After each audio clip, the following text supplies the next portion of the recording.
the interface itself and the thoughts themselves, especially on the front end perspective, on the front end and sort of the attachments on the front end, almost have no value because things could get very commoditized with open source and also with agentic coding and vibe coding.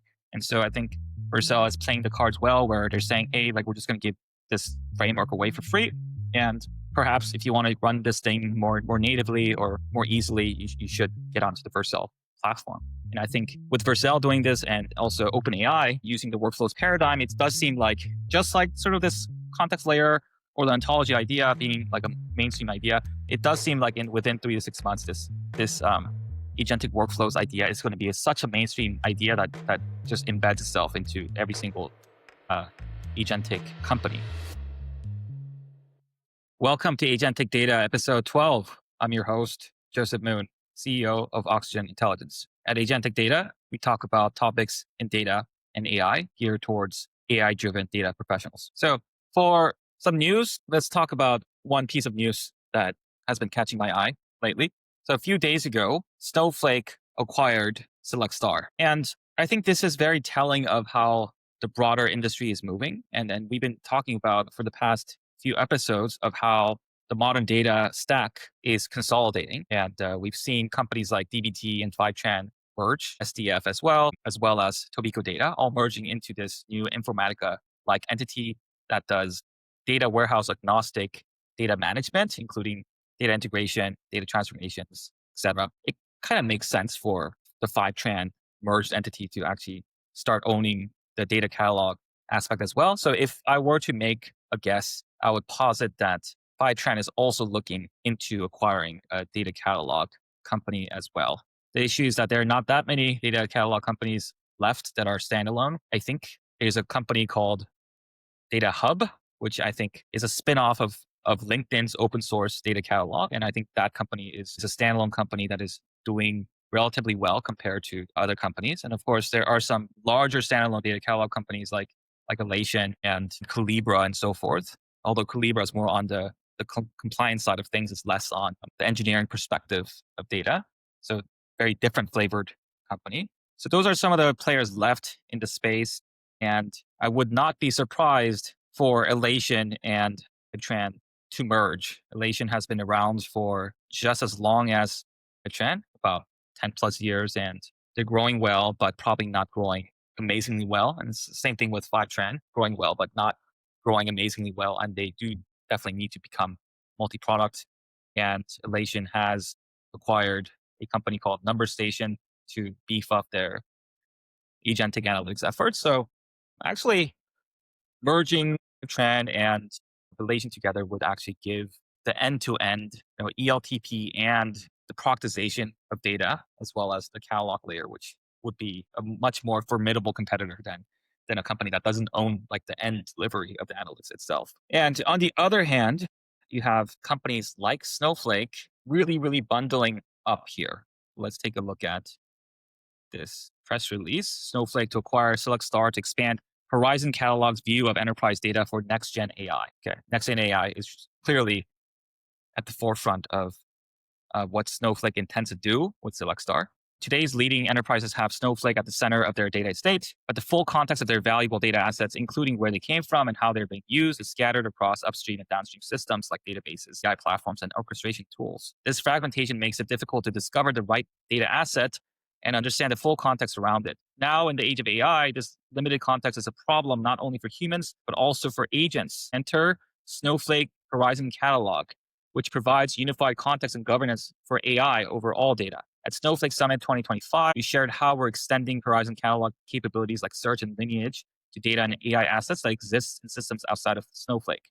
To accelerate that vision, we're thrilled to announce that Snowflake has entered into a definitive agreement to acquire the SelectStar team and platform technology.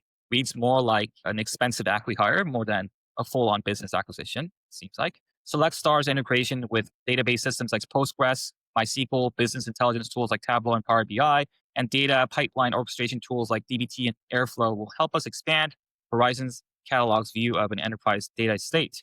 This broader context will help agentic AI experiences like Snowflake Intelligence and Cortex Code deeply understand an enterprise's data and how to extract insights from it. Our shared commitment to helping users discover understand and gain insights from data using AI makes the SelectStar technology a natural fit for Horizon Catalog. The SelectStar team, which includes founder and CEO Shinji Kim, will play a key role in driving its next phase of innovation. Founded in 2020, SelectStar's metadata context platform integrates a wide range of data sources into a unified model that powers data lineage, impact analysis, and data discovery at scale. The SelectStar technology brings clarity to complex environments and delivers the trusted context needed for AI analytics and effective data governance. We're thrilled to welcome the SelectStar team, Snowflake, where their expertise will help us advance our mission to empower every enterprise to achieve its full potential through data and AI.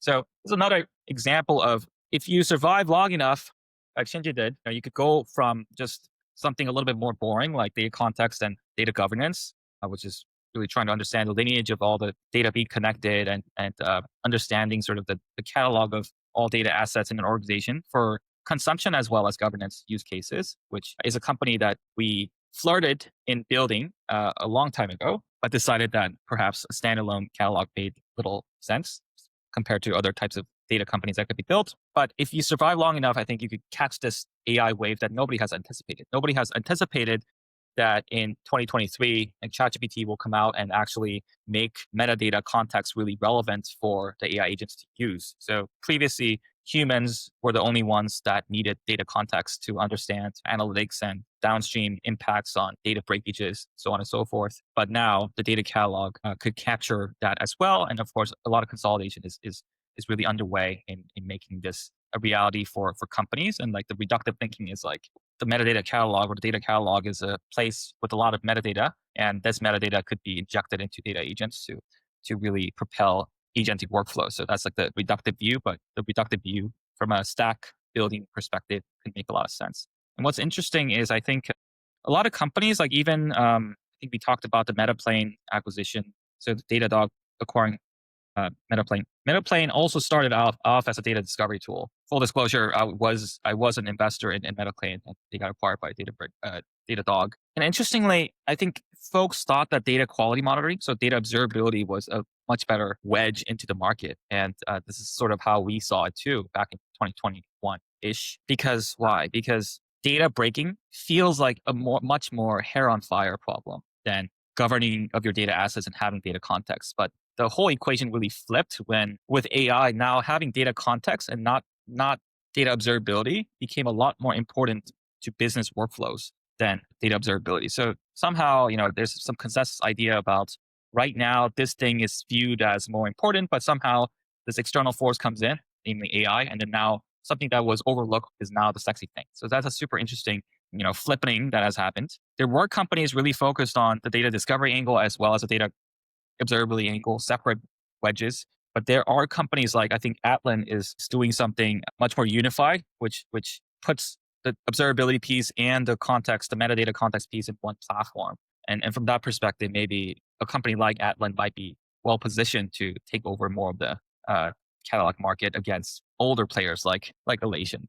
So from that perspective, maybe Fivetran will want to merge with Atlan instead of Elation. I'm pretty sure at least there were some discussions about this potential situation at hand. And given that someone like Bob Muglia is an investor into both Atlan and has an extremely close relationship with the Fivetran folks, might really help in brokering the deal between Atlan and Fivetran a lot more than a deal between Elation and Fivetran. So I have no insider knowledge here, but this is just my hypothesis. So that's interesting. And now on the strategic angle of where Snowflake is headed.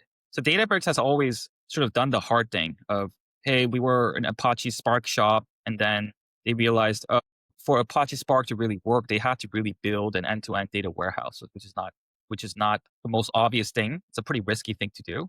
In fact, like Presto/Trino, the folks building on top of Presto and Trino, they did not do this. They did not build a data warehouse on top of the Presto/Trino technology. And so folks like Starburst, Dremio, more of these other lakehouse-like platforms now are called lakehouse platforms, but really focus too much on the query engine side of things. And perhaps this is part of the reason why Databricks is massively winning and folks like Starburst and others are not winning as much as Databricks. So, okay. So Databricks is likely always doing the hard things to just bundle up. They were always about also building in their own data notebooks and bundling in a catalog, adopting Iceberg early. I think they're sort of more innovative here. Snowflake feels like a more like a manager-led company, with a lot of CEO replacements, like Spicer first CEO, Bob Muglia, then Frank Slootman, and the new CEO from Neva coming in to really push things forward. Manager-led company, maybe less focused on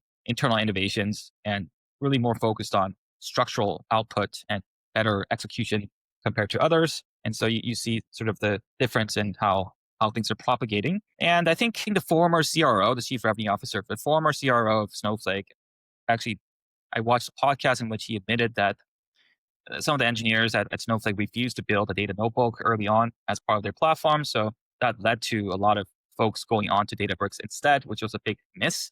And I think maybe this new administration here at Snowflake perhaps is realizing the value of verticalizing and consolidating instead of having this traditional partnership strategy. And I think this is sort of the partnership strategy worked really well in the era of, say, Bob Muglia, who is a Microsoft veteran. So Microsoft does this very well, where you build an ecosystem on top of your platform and you play nice until you don't really play nice anymore. And so it seems like this new era of Snowflake is that let's not play so nice anymore with our partners era, and let's buy companies and stack things on top of our existing platform era. So it's a very interesting situation at hand. They notoriously paid almost $1 billion for Streamlit, which is probably still currently the most widely used data application dev tool, but perhaps it's unclear whether that investment really panned out. But at least they were aggressively moving to acquire relevant technologies. I think Databricks was able to buy companies like, I think it's called Tabular, the makers of Apache Iceberg and so forth. So they're doing that. They bought Neon. I think they bought Mooncake, the Postgres plus DuckDB analytics company. I think it seems like Databricks is playing to their strengths of innovation and like really consolidating around LMs and building a really more massive platform that is beyond just this traditional data analytics platform.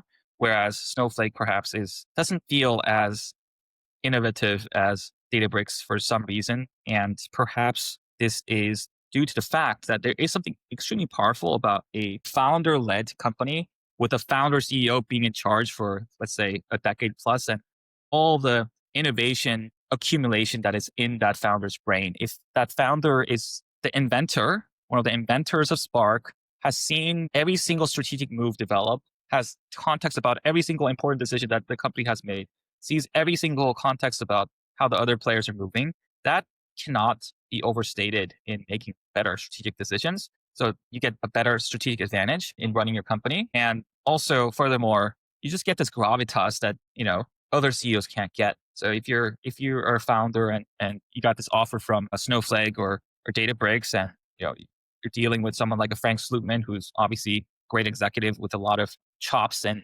delivering execution in a company, versus more like an innovation CEO like Ali at Databricks. I think the innovation people that are generally running technology startups will probably jive a lot better with an innovation-led CEO as well. And it's just like it's a structural DNA and a chemistry aspect to it rather than anything else. And a lot of the real good innovators really operate on fit and values rather than just pure money, which probably leads to the differentiated outcomes that Databricks and Snowflake is getting. And it looks like actually Databricks is now accelerating as a private company a lot faster than Snowflake is as a public company. And it does seem like Databricks is likely to raise more money at a much higher valuation than their previous like $100 billion valuation. I think something like $130 billion valuation that is raising money at. So I think the game is not over until it's over. And it seems like Snowflake, while it was the darling data company of the early 2020s, it seems like maybe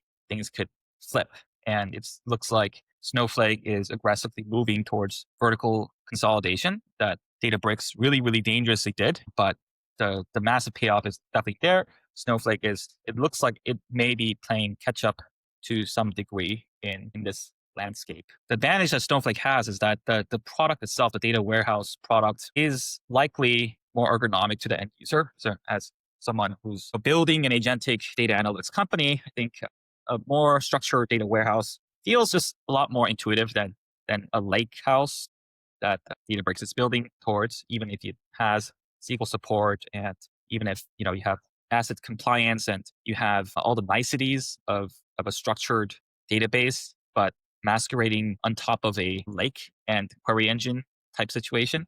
It's a lot more ergonomic to be to be using something like a Snowflake or ClickHouse. But I think so. From that perspective, maybe Databricks is a slightly inferior product in terms of the end users using it, but somehow the innovation accelerates much faster. And certainly, I think this proximity to open standards is a much better positioning when you're selling to someone like a CIO or VP of data or something like that, a chief data officer, where the lock-in of data can be a problematic thing for the future, and one may want to go with a more quote unquote open standard rather than anything. And this academic DNA that Databricks has perhaps is way more conducive to making innovations on the LLM fronts as well, because I think the hardcore thinking required to build distributed systems is sort of the hardcore thinking that you need to train AI models. And underneath the hood, they're not all that different. I mean, one is more focused on math and understanding like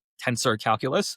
The other distributed computing is more focused on like building something more like a database system. But at the end of the day, it's sort of using a very similar part of your brain to do things. So it looks like having that multifaceted DNA is really helping a company like Databricks a lot more. A lot of the co-founders are still have ties to academia at Berkeley, Stanford, etc. And so that helps out as well. It's very interesting how long-term advantages compounds and like the DNA of the founding team really compounds, even like 10 plus years after the company has been founded. And hopefully that is something that we could all learn from as well. I think even at our company, Oxygen Intelligence, I think Robert and I have the research DNA from our times at Harvard and MIT and the Broad Institute, et cetera, as well as some of the enterprise consulting DNA, as well as some of the data platform DNA in building more like towards the data insights part of the data stack. So I think hopefully that will propel us forward and compound us forward in the future as well. Okay. So that was pretty interesting to see in terms of the metadata context layer going from just like just a mere data discovery tool into something that's very, very positioned for context injection into AI agent systems. And this also articulates the importance of marketing, like being positioned correctly for the end buyer, positioned correctly for the internal initiatives that companies are facing in being able to be sold and also acquired and so forth. So that's also important to note. Of course, everybody understands this, and it's much easier to position your company in a certain way and say that we are a metadata context platform for AI agents. It's much easier to do that than to actually build those features. So most of the companies out there are companies masquerading as metadata context platforms from a marketing perspective, but the engineering hasn't followed up. But that's still much better. That's much better position to be in compared to not even knowing that you have the marketing position, that have to undergo like marketing position shift. And so you need both, either marketing position shift as well as the engineering resources and the courage to actually throw out some of the old use cases and go after some of the new use cases. Great. Okay. And in terms of like AI news, and something that I found quite interesting is just today, Vercel announced a visual agent and workflow builder. Let me share this. Guillermo Rauch, we're releasing a visual agent and workflow builder, fully open source, built on use workflow.dev, outputs use workflow code, supports AI text to work workflows powered by AI SDK and AI elements, sample integrations like vSend, Linear, and Slack. He says, clone and ship your own product or embed AI workflow building capabilities into existing ones. That's very interesting. Definitely, this company is playing to its strengths. And if we take a look at what the workflow paradigm looks like, it feels pretty similar to the workflow paradigm that OpenAI launched. But this is open source, and you could just take this code and play with it, and also embed it within your product, just like how Vercel created Next.js and created all sorts of other niceties for developers. I think that's his way of contributing back to the community and also using this as lead gen back into the Vercel ecosystem. And I think this is in line with what we observe, which is the broader macro theme of the code and the interface having almost no value anymore. Because back in the day, back in the early 2010s, like having a really nice interface, like the Notion interface, or like later down the line towards the late 2010s, having something like a Linear, where a company really cares about the interface design and really articulates all the value propositions very well. Like those companies had some merit, but it seems like with in the age of AI, the interface itself and the thoughts themselves, especially on the front end perspective, on the front end and sort of the attachments on the front end, almost have no value because things could get very commoditized with open source and also with agentic coding and vibe coding. And so I think Vercel is playing the cards well, where they're saying, hey, like we're just going to give this framework away for free. And perhaps if you want to run this thing more natively or more easily, you should get onto the Vercel platform. And I think with Vercel doing this and also OpenAI using the workflows paradigm, it does seem like just like sort of this context layer or the ontology idea being like a mainstream idea, it does seem like within 3 to 6 months, this agentic workflows idea is going to be such a mainstream idea that just embeds itself into every single uh, agentic company. Every single agentic company is going to have something like this in their product. So this is not going to be a new thing. And Oxygen Intelligence, we've been building this workflows type of paradigm for a year now, and we anticipated this happening, but it looks like the rest of the world has caught on. So it's good to see as well. You always have to be at least 6 months ahead of everybody else in terms of thinking, and that doesn't happen through this like fast follow on type of mentality. I think it really happens through first principles type of thinking and really caring about the end output from both the research and the productization angle. And I think in this brave new world of agentic everything, I think what's really important is getting to the best accuracy and both the highest recall and the highest precision of the system. And depending on the domain that you're in, like being data or finance or marketing, coding, search, the properties differ. And then really thinking about things from a statistics and machine learning perspective and working backwards from that to, well, working forwards from that perspective to getting to the product is actually a valuable skill, which is it's very different from deterministic software, where if you just think it, you could build it, and there are absolutely no stochastic elements that you have to be aware of. But I think in this agentic age, the stochasticity of the system is the thing that kills you. And so you can see the interface, you could give that away for free, but really the reasoning logic and the dealing with the randomness underneath the hood is going to give you all the alpha that you need to use to build your products. And also number two is like basically distributing your product. Either you distribute your product in a very PLG and marketing centric way, or you deliver it in a very heavily sales focused way. And there's likely nothing in the middle in terms of being hedged. I think you really have to do really heavy enterprise sales to really embed deeply into the organization and do work for your customers with them in conjunction with your customers, or you make it so easy to just buy it off the shelf and hopefully the brand network effects kick in. Like Cursor being the number one player in the agentic coding space, Devin taking a slightly different take on that. Those are good examples. Probably agentic design and agentic marketing, these companies, more lightweight feeling distribution companies can have an edge in building a brand network effect where users and engineers and everybody preferentially attaches itself into that brand. Like Figma being a really good example of like the canonical brand in design, instead of going to something else. There is this extremely ruthless dimension to technology where I think the number one and number two players get all of the oxygen. Perhaps like the number one player is 10 times bigger than the number two player. Maybe also say like the wide building space, Uber really dominated Lyft from that perspective. Let's see what happens with the Tesla versus Waymo type situations. But yeah, being number one is sort of one of the only ways to win, and you really have to attach yourself to these companies. But there are other aspects where if you're in a pretty sales heavy type of situation, then we historically see many companies that could win. The observability space being a good one to observe where, Splunk, there are many large players like Splunk, Sumo Logic, Datadog being probably the biggest one now. There's App Dynamics, early player in the space, Dynatrace. There are many of them. They're multi-billion-dollar companies. The law of physics on the distribution side really dictates how quickly and how fast one company could truly dominate versus other companies. And so from a marketing-led